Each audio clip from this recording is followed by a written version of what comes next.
Yesterday was strange, to say the least. My day started off pretty mundane, handling a few issues with users who had bought their own machines because ours were not fast enough, even though the ones they purchased were supplied by us. But hey, that's life. At noon, I walked into the conference room for a video review. The head of IT was there, along with the executive vice president of IT and technology. The meeting kicked off hilariously when the head of HR couldn't get her video working. I walked her through a simple fix. "Have you tried unplugging it and plugging it back in?" I suggested. "Oh, duh. Should have known it was something stupid like that," she replied. Once we started the conference, it quickly became clear that she was gunning for me hard.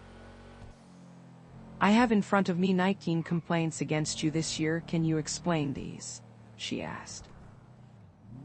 "That's it," I replied, a bit surprised.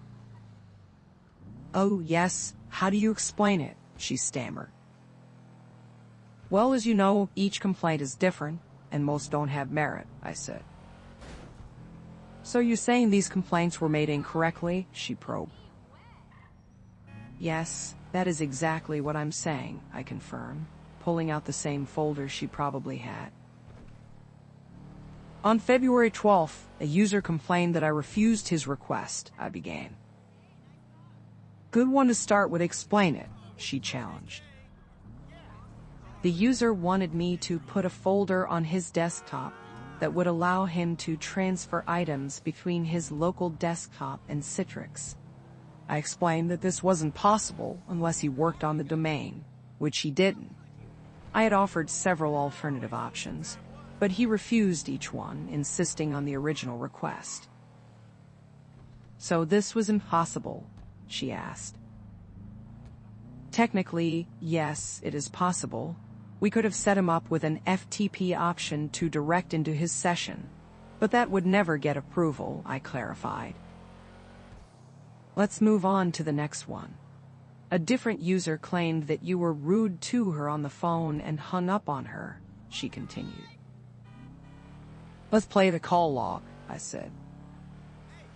The log showed me being professional while she berated me on the phone until she finally cussed me out.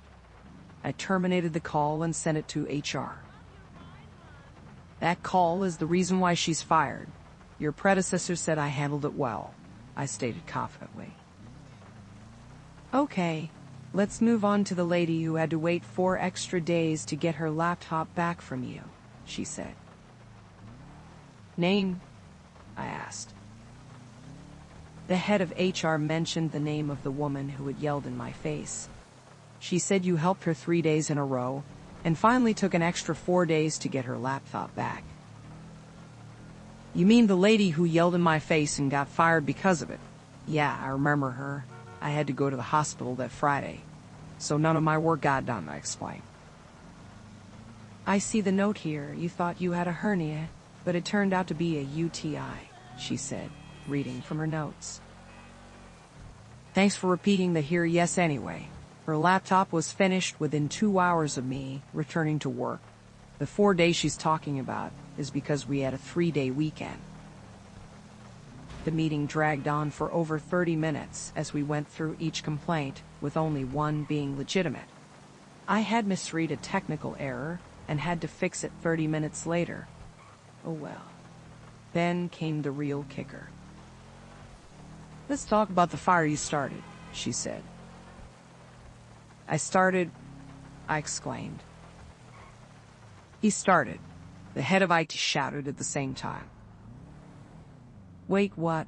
the EVP of IT and technology asked, confused. "According to your report, the fuse box was overloaded when the third rack of servers plugged in, starting a fire inside the wall that ended up burning out most of the building," she explained. "Yes, that does sound correct. But what your report failed to mention, which I sent, is that the circuit breaker wasn't an actual circuit breaker. It was a bypass installed to bring the building up to code. The fuse box had cabinets built over it to hide it. When too much was plugged into a mains line, which was rated to handle it, The fuse should have blown. But there were about 50 cents worth of pennies shoved in there, I clarified. How was this missed? She asked. I don't know. I'm not an electrician, I'm not a state building inspector, and I'm certainly not omniscient.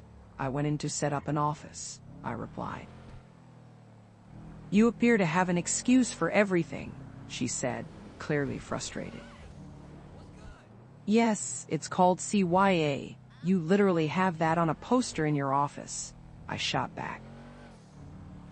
Now let's talk about your language to me yesterday, she said, trying to regain control. How about we discuss your blatant disregard for the termination procedures you set in place? You created a paper snafu for my worker because you couldn't help but stick your nose where it doesn't belong. If you had followed procedure and not sent the termination paperwork through, he would have health insurance right now. Instead, you decided to play tech and fired someone in the system. I spent 4 hours yesterday chasing paperwork and trying to keep this knowledge from him, I argued. I do not appreciate your attitude, she retorted. And I do not appreciate you taking actions on your own. You may be HR, but even you aren't allowed to terminate employees without proper procedure, I replied, feeling the tension rise. Okay, that's far enough. You've made your point, the EVP interjected. Remember that she holds your job in her hand. Like a small bird, the head of IT added, trying to lighten the mood. Thank you, the EVP said. You do need to show her some respect. That being said, $HHR, you violated company policy. You tried to terminate an employee when it wasn't called for and created a mountain out of a single email. You could have solved this by going to me when you first heard about it. I heard the call log and read everything about this incident. Simply put, the end user was an idiot and needs to trust the people she calls to fix her computer. The EVP stood up, gathering his things.